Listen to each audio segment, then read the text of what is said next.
Can you just explain, for people who might be concerned about how much more development is coming on the outskirts, how will this be paid for? And I'm talking about the balance between the developers versus what Calgarians will pay for their property taxes. Okay, so in the past, when developers came to us with a piece of land and said, we're ready to develop, the City Council invariably said, okay, go to. And that led to enormous costs for all taxpayers in the city in terms of building the roads and the fire halls and the libraries, but also in terms of the operating costs, which are things like paying the firefighters, paying for the street cleaning and the park maintenance and so on and so on. So for the last 8 years, we've been engaged in a process where we've really shifted the burden of costs from every taxpayer in the city to the developers and by extension to the people who are buying homes in those new areas. In other words, growth should pay for itself. So if I can use a bad analogy, we long ago won the war. So after the last election in 2013, we shifted that so that most of the cost of development pays for itself. However, there are some residual things, particularly on operating things like firefighters' salaries, that will remain with all taxpayers. And in a departure from the past, we made these numbers extremely transparent and said this is precisely what the tax increase will be in order to support that growth over a period of time. And we've had this sort of, beauty contest where we've had the developers very publicly pitch their communities. So two things have resulted from that. The first is that the quality of the plans that have come to us have gone up significantly. These are much better plans than what we used to get in the past because the developers are really working hard to make sure that they have winners. And I think that's a great win, and I think they've done a terrific job on that. The second is that we end up having this big debate on what is actually a relatively small amount of money, but it's an important debate to have because it's a debate that allows the money to help us determine the best ways in which the city will grow. So at the end of the day today, we will probably have a tax increase for all taxpayers in the 0.7% range, and that 0.7% will enable growth across the city and the development of areas that will eventually pay property tax back into the system. And sorry, when you say better, can you just elaborate on what better looks like? Sure. It's no secret that for a long time, new neighborhoods on the fringes of the city sort of looked exactly the same as one another and looked exactly the same as neighborhoods anywhere.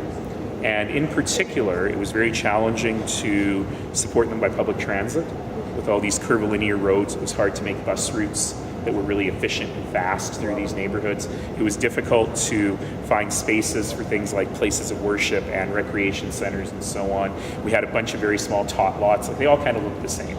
And what we've seen here is really innovative thinking towards how you have work closer to home, how you have street grids that are easier to serve by public transit and lead to less congestion. So there's far fewer cul-de-sacs, for example, in these neighborhoods. Every one of these neighborhoods has a real mix in housing types and the income and age levels at which they will attract people. One of the challenges we had before is, every kid in the neighborhood was the same age, because they attracted families at the exact same life cycle, which meant it very, very hard to fill schools and then keep them full, and as you track this bubble of children through their lives. And so these neighborhoods attract people at different ages and life stages in a very thoughtful way. So quite frankly, all 12 of the business cases are actually pretty good. And so now we have a wealth of good choices to try and figure out how we want the city to grow. So the recommendation is it for 8 plus 3 then? 8 yeah, so what's on the table right now is 11 new neighborhoods. I strongly suspect that council will add 1, 2, or 3 more, which can be done, 2 of them can be done within the existing envelope of what the tax increase will be. They don't cost very much. The third one, we're going to have a debate about whether we should invest more taxpayer money in that. And then we will end up, I think, in a pretty good place. On the Olympic FOIP issue this morning, yes. Councillor Woolley wanted to send it back to committee. Where do you stand on that? I was compelled to send it back to committee because that kind of work should be done at committee. That said, I didn't also want it to sit around for a month because it's a terrible notice of motion. It makes some good ideas about transparency, which is really important, but the actual what it's asking to be done cannot be done. So if council just wants to reject it, they might as well just reject it. My colleagues up in Edmonton are asking about Is the city looking at Edmonton facilities for, I know there's a draft venues that you're planning for 2026. Are there Edmonton facilities included in that? Those conversations will continue. I suspect that no decision will be made on that until long into the bid process. Currently, it was convincing what I think the city solicitor said about existing provincial legislation not really making a lot of elements of that North South Motion work. But there is precedent in other areas. I think the Pan Am Games, the Toronto 2015 organizing committee was under provincial FOIP legislation. Do you think that there's a reason to explore some other version of this, potentially with the host code? I'd like to pull back to the core principle here, which I think nobody can disagree with. We should have maximum transparency. And in fact, to date, we have had maximum transparency. We have been, as I continue to say, the most transparent bid process any city has ever seen. And as much as that has caused headaches, that's the right thing to do. And we're just going to continue that philosophy. So if we can explore ways that the bid committee or the host committee, if we actually win the bid, can be very open to the public while still making sure that they can do land deals and they can do procurement without wasting a ton of money. Of course, we're going to look at that. And in fact, I'd be very much in favor of kind of a philosophical motion that just says we will continue to have maximum transparency.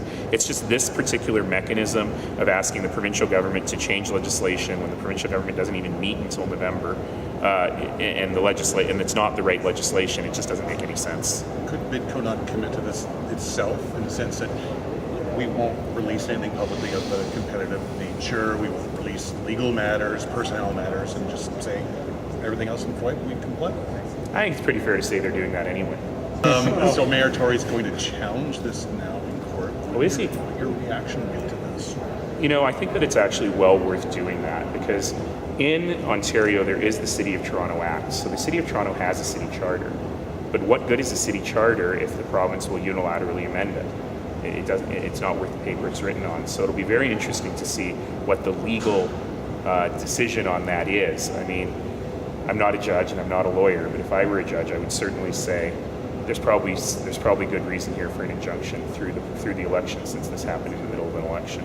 And further to Alberta, I think you're saying on Friday that this could be a real possibility here, in terms of theoretically, I suppose. Sure. But if a future provincial government said we want to reduce the size of Calgary City Council from 14 to 12 councillors, it could do that, could it? Oh, it absolutely could.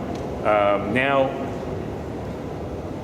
Calgary actually has the ability to set the number of councillors, and we had that debate not long ago about whether we wanted to increase the size of council or not. But certainly the provincial legislation is paramount, and they could do that sort of thing. It's a real anti-democratic thing to do when you consider the people who voted for their representatives here. But the point that I've been trying to make is it's not about the size of the council, it's about going to the people and asking them. And it's about timing, and it's about motive. And I think those are the things that are important. I was really heartened to see Premier Notley say that she would never consider doing something like that without going to the people, and that's the right thing to say. If in fact the people in a municipality, want change, then we should make that change. The people making that change should be the people they elected directly to work on civic issues, and that's their city council. The city charter gives no additional protections. Well, that's what we've seen in Ontario, that it doesn't at all.